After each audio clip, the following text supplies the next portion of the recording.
ಬರಗಾಲಕ್ಕೆ ಸುಮಾರು 35,000 ಕೋಟಿ ರೂಪಾಯಿ ನಷ್ಟ ಆಗಿದೆ. ನಮಗೆ ಬೆಳೆ ನಷ್ಟ. ನಾವು 17,901 ಕೋಟಿ ಕೇಳಿದ್ದೀವಿ. 17,901 ಕೋಟಿ ಕೇಳಿದ್ದೀವಿ. NDRFನಿಂದ ಇವತ್ತಿನವರೆಗೆ ₹1 ಬಿಡುಗಡೆ ಮಾಡಿಲ್ಲ.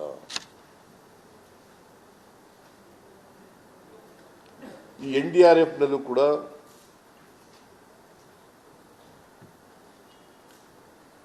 ಫೈನಾನ್ಸ್ ಕಮಿಷನ್ ಇತ್ಯರ್ಥ ಮಾಡ್ತದೆ. SDRF ಎಷ್ಟು ರೆಕಮೆಂಡೇಶನ್ ಮಾಡ್ತದೆ.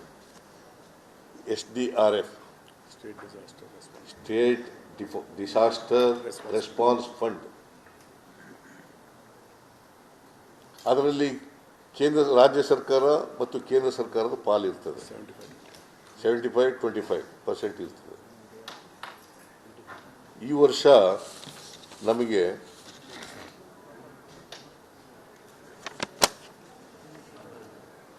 ಕರ್ನಾಟಕಕ್ಕೆ 697 ಕೋಟಿ ಸೆಂಟ್ರಲ್ ಶೇರ್, 697 ಕೋಟಿ ಸೆಂಟ್ರಲ್ ಶೇರ್, 232 ಕೋಟಿ ಸ್ಟೇಟ್ ಶೇರ್ ಸೇರಿ ಒಟ್ಟು ನಮಗಿರ್ತಕ್ಕಂಥದ್ದು 929.61 ಕೋಟಿ. ಇದು SDRF. This is not NDRF. NDRFನಲ್ಲಿ ನಮಗೆ ಇಂಥ ಪ್ರವಾಹ ಬಂದಾಗ, ಬರಗಾಲ ಬಂದಾಗ ಆ NDRF ದುಡ್ಡಿನ ಇಷ್ಟು ಇಡಬೇಕು ಅಂತ ಇಡ್ತಾರೆ, ಅದರಲ್ಲಿ ಕೊಡಬೇಕು. ಇದು ಯಾಕೆ ನಾನು ಹೇಳ್ತಾ ಇದ್ದೀನಿ ಅಂತಂದರೆ, ಈಗ ಪ್ರವಾಹ ಬಂದಿತ್ತು 2019ರಲ್ಲಿ. ಆಗಲೂ ದುಡ್ಡು ಕೊಡಲಿಲ್ಲ. ಆಗ ಪಾಪ ನೀವೆಲ್ಲ ನೋಡಿದ್ದೀರಿ, ಪತ್ರಿಕೆಯಲ್ಲೆಲ್ಲ ನೋಡಿದ್ದೀರಿ. ಯಡಿಯೂರಪ್ಪನವರು ಮುಖ್ಯಮಂತ್ರಿ ಆಗಿದ್ದರು. ಅವರು ಪ್ರಧಾನಮಂತ್ರಿಗಳಿಗೆ ಗ್ವಾಗರದ್ರು ಕೊಡಲಿಲ್ಲ. ಪಬ್ಲಿಕ್ ಫಂಕ್ಷನ್ನಲ್ಲಿ ನೋಡಿರ್ಬೇಕಲ್ಲ ನೀವೆಲ್ಲ. ಕೊಡಲಿಲ್ಲ. ಬಸವರಾಜ ಬೊಮ್ಮಾಯಿ ಇಲ್ಲ. ಯಾಕಂದರೆ ಇವರಿಗೆ ಜೋರಾಗಿ ಮಾತಾಡೋಕ್ಕೆ ಬಾಯೇ ಇಲ್ಲ.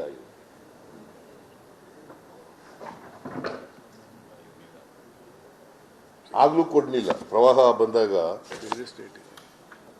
ಕೊಡಲಿಲ್ಲ.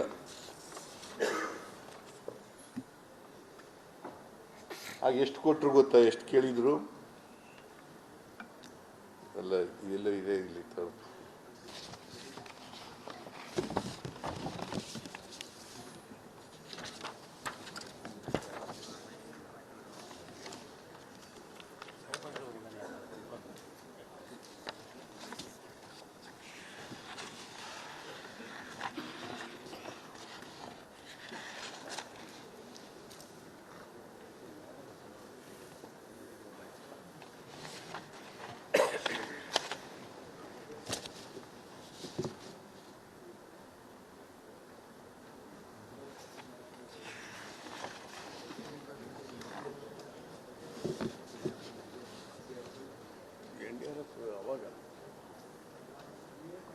ಆಗ ಎಷ್ಟೋ ಕೊಟ್ಟಿದ್ದೀವಿ, ಬರ್ಕೊಂಡಿದ್ದೀನಿ.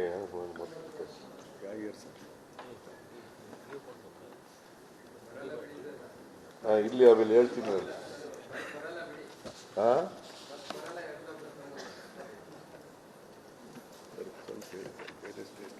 ಬೇಡ ಬೇಡ. ಆಮೇಲೆ ಇದನ್ನು ಮಾಡುವಾಗ, ಈ ಹಂಚಿಕೆ ಮಾಡುವಾಗ ಏನು ಮಾಡ್ತಾರೆ ಅಂತಂದರೆ, ಜನಸಂಖ್ಯೆ ನೋಡ್ತಾರೆ. 6 ಮಾನದಂಡಗಳನ್ನು ಇಟ್ಕೊಂಡಿದ್ದಾರೆ. ಒಂದು ಜನಸಂಖ್ಯೆ, ಇನ್ನೊಂದು ವಿಸ್ತೀರ್ಣ, ಮತ್ತು ಇನ್ನೊಂದು ನ್ಯಾಷನಲ್ ಲೆವೆಲಲ್ಲಿ ಇಂಡಿವಿಜುವಲ್ ಇನ್ಕಮ್ ಇದೆಷ್ಟಿರ್ತದೆ ಅಂತ, ಆಮೇಲೆ ಅರಣ್ಯ ಪ್ರದೇಶ ಎಷ್ಟಿದೆ ಅಂತ, ತೆರಿಗೆ ಮತ್ತು ಹಣಕಾಸಿನ ಪರಿಸ್ಥಿತಿ, ಆಮೇಲೆ ಸಮುದಾಯದ ಅಭಿವೃದ್ಧಿ. ಇವು 6 ಮಾನದಂಡಗಳು. ಸೊ ನಾರ್ಮಲಿ 1971 ಸೆನ್ಸಸ್ ಇದೆಯಲ್ಲ, ಅದ್ರ ಪ್ರಕಾರ ಮಾಡ್ತಿದ್ರು ಹಿಂದೆ ಎಲ್ಲ. ಮಾಡ್ಕೊಬಂದಿದ್ವಿ. ಇವರು 15ನೇ ಹಣಕಾಸಿನ ಆಯೋಗದಲ್ಲಿ 2011ನೇ ಇದನ್ನು ತಗೊಂಡಿದ್ದಾರೆ. ಸಾಮಾನ್ಯವಾಗಿ ಜನಸಂಖ್ಯೆ ನಾವೆಲ್ಲ ಕಂಟ್ರೋಲ್ ಮಾಡಿದ್ದೀವಿ, ಫ್ಯಾಮಿಲಿ ಪ್ಲ್ಯಾನಿಂಗ್ ಎಲ್ಲ. ಉತ್ತರ ಭಾರತದಲ್ಲಿ ಕಂಟ್ರೋಲ್ ಮಾಡಲಿಲ್ಲ. ಫ್ಯಾಮಿಲಿ ಪ್ಲ್ಯಾನಿಂಗು ಉತ್ತರ ಭಾರತದಲ್ಲಿ ಮಾಡಲಿಲ್ಲ. ಈಗ ಉತ್ತರ ಪ್ರದೇಶ, ಬಿಹಾರ, ಮಧ್ಯಪ್ರದೇಶ, ರಾಜಸ್ಥಾನ ಈ ಪ್ರದೇಶಗಳಲ್ಲಿ ಮಾಡಲಿಲ್ಲ. ನಮ್ಮ ದಕ್ಷಿಣ ಭಾರತದಲ್ಲಿ ಫ್ಯಾಮಿಲಿ ಪ್ಲ್ಯಾನಿಂಗ್ ಭಾಳ ಚೆನ್ನಾಗಿ ಮಾಡಿದ್ದೀವಿ. ಮತ್ತು ಜನಸಂಖ್ಯೆ ಸ್ಫೋಟ ಆಗದ ರೀತಿ ನೋಡ್ಕೊಳ್ತಕ್ಕಂಥ ಕೆಲಸ ಮಾಡಿದ್ದೀವಿ. ಇವು ಮಾನದಂಡಗಳು: ಜನಸಂಖ್ಯೆ, ವಿಸ್ತೀರ್ಣ, ರಾಜ್ಯಗಳ ವಿಸ್ತೀರ್ಣ ಎಷ್ಟಿದೆ, ವರಮಾನ ಎಷ್ಟಿದೆ, ವರಮಾನದ ಅಂತರ ಎಷ್ಟಿದೆ, ಆಮೇಲೆ ಅರಣ್ಯ ಪ್ರದೇಶ ಎಷ್ಟಿದೆ, ತೆರಿಗೆ ಮತ್ತು ಹಣಕಾಸಿನ ಪರಿಸ್ಥಿತಿ ಹೆಂಗಿದೆ ರಾಜ್ಯದಲ್ಲಿ, ಆಮೇಲೆ ಸಮುದಾಯದ ಅಭಿವೃದ್ಧಿ ಎಷ್ಟು ಮಟ್ಟಿಗಾಗಿದೆ. ಏನಾಗಿದೆ ಅಂತಂದರೆ, ನಮ್ಮ ಇದು ಮೊಟ್ಟೆ ಕೋಳಿ ಚಿನ್ನದ ಮೊಟ್ಟೆ ಇಡ್ತದೆ ಅಂತ ಕೋಳಿನೇ ಕೂದಾಕ್ಬಿಡೋದು, ಹಂಗಾಗಬಾರ್ದು ಅನ್ನೋದು ನಮ್ಮದು ಅಷ್ಟೇ. ಕೋಳಿ ಚಿನ್ನದ ಮೊಟ್ಟೆ ಇಡ್ತದೆ ಅಂತೇಳಿ ಕೋಳಿನೇ ಕೂದ್ಬಿಡೋದು, ಮತ್ತೆ ಮೊಟ್ಟೆಯಲ್ಲಿ ಇಡ್ತದೆ ಅದು, ಇನ್ನು ಮುಂದೆ ಮೊಟ್ಟೆನೇ ಇಡಲ್ಲ. ಹಂಗಾಗಬಾರ್ದು. ಹಾಲು ಕೊಡ್ತದೆ ಜಾಸ್ತಿ ಅಂತ ಕೆಚ್ಚಲೇ ಕೂದ್ಬಿಡೋದು, ಹಂಗಾಗಬಾರದು. ಹಂಗಂತೇಳಿ ನಮ್ಮ ರಾಜ್ಯಗಳಲ್ಲಿ ಅಭಿವೃದ್ಧಿಯೇತರ ರಾಜ್ಯಗಳಿಗೆ ಅನ್ಯಾಯ ಆಗಬಾರದು.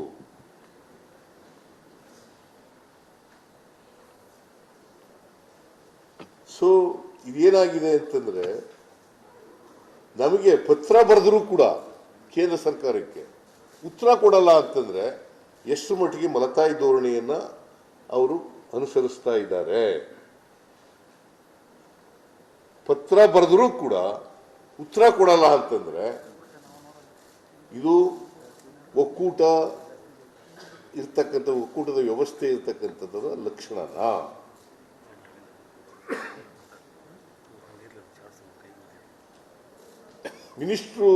ಕನ್ಸರ್ನ್ ಮಿನಿಸ್ಟ್ರುಗಳು ಭೇಟಿ ಮಾಡ್ತೀವಿ ಅಂದ್ರು ಭೇಟಿ ಮಾಡಕ್ಕೆ ಅವಕಾಶ ಕೊಡಲಿಲ್ಲ ಅಂತಂದ್ರೆ ಇದು ಒಕ್ಕೂಟದ ವ್ಯವಸ್ಥೆಯ ಲಕ್ಷಣನಾ? ಬರಗಾಲ ಬಂದು 4 ತಿಂಗಳಾಯ್ತಾ ಬಂತು, ಇವತ್ತಿನವರೆಗೂ ಒಂದು ಬಿಡುಗಡೆ ಮಾಡಲಿಲ್ಲ ಅಂತಂದ್ರೆ ಕೇಂದ್ರ ಸರ್ಕಾರ ಮಲತಾಯಿ ಧೋರಣೆ ಅಲ್ವಾ ಇದು ಅಂತಕ್ಕಂಥದ್ದನ್ನು ಹೇಳ್ಬೇಕಾಗ್ತದೆ. ನಮ್ಮ ತೆರಿಗೆ ಪಾಲಿನಲ್ಲಿ ಹಂಚಿಕೆಯಲ್ಲಿ ಸರಿಯಾದ ರೀತಿಯಲ್ಲಿ ನಮಗೆ ನ್ಯಾಯ ಸಿಕ್ಕಿಲ್ಲ, ಅನ್ಯಾಯ ಆಗಿದೆ. 14ನೇ ಹಣಕಾಸಿಗೂ 15ನೇ ಹಣಕಾಸಿಗೂ ದೊಡ್ಡ ಅನ್ಯಾಯ ಆಗಿದೆ. ಇವೆಲ್ಲ ವಿಚಾರಗಳನ್ನು ಮುಂದಿಟ್ಟುಕೊಂಡು ನಾವು ಪ್ರತಿಭಟನೆ ಮಾಡೋದು. It is not BJP versus Congress. ಒಕ್ಕೂಟದ ವ್ಯವಸ್ಥೆಯಲ್ಲಿ ಆಡ್ತಕ್ಕಂಥ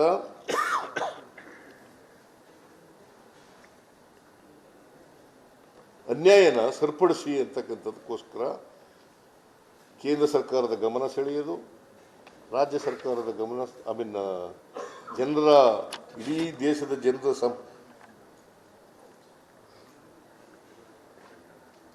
ನಾನು ಉತ್ತರ ರಾಜ್ಯಗಳಿಗೆ ಅನುದಾನ ಕೊಡಬೇಡಿ ಅಂತ ಹೇಳಲ್ಲ, ಬಡ ರಾಜ್ಯಗಳಿಗೆ ಸ್ವಲ್ಪ ಹೆಚ್ಚು ಕೊಡಿ ಅಂತ ಹೇಳೋದು ನಾನು. ಯಾವ ರಾಜ್ಯ ಅಭಿವೃದ್ಧಿ ಆಗಿಲ್ಲ ಅಂತ ರಾಜ್ಯಗಳಿಗೆ ಸ್ವಲ್ಪ ಹೆಚ್ಚು ಕೊಡಿ ಅಂತ ಹೇಳೋದು. ಆದರೆ ನಮ್ಮ ರಾಜ್ಯಗಳಿಗೆ ದೊಡ್ಡ ಅನ್ಯಾಯ ಮಾಡಿಬಿಟ್ಟು ಅವಕ್ಕೆ ಮಾಡಬೇಕು ಅಂತಲ್ಲ ಅದರ ಅರ್ಥ. ನೀವು ಉತ್ತರ ರಾಜ್ಯಗಳಿಗೂ ಕೊಡಿ ಹೆಚ್ಚಾಗಿ, ಬಟ್ ನಮ್ಮ ರಾಜ್ಯಗಳಿಗೆ, ದಕ್ಷಿಣದ ರಾಜ್ಯಗಳಿಗೆ, ವಿಶೇಷವಾಗಿ ಕರ್ನಾಟಕಕ್ಕೆ ಆಗಿರ್ತಕ್ಕಂಥ ಅನ್ಯಾಯ ಸರಿಪಡಿಸಿ. ಬರಗಾಲದಲ್ಲಿ 1 ಪೈಸೆ ಇವತ್ತಿನವರೆಗೆ ಬಿಡುಗಡೆ ಮಾಡಿಲ್ಲ, ಕೊಡಿ.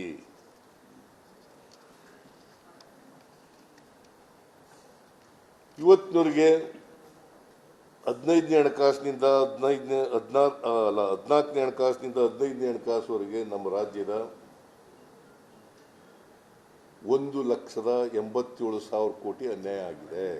ಬರಬೇಕಾಗಿರೋದು ನಮಗೆ ಬಂದಿಲ್ಲ.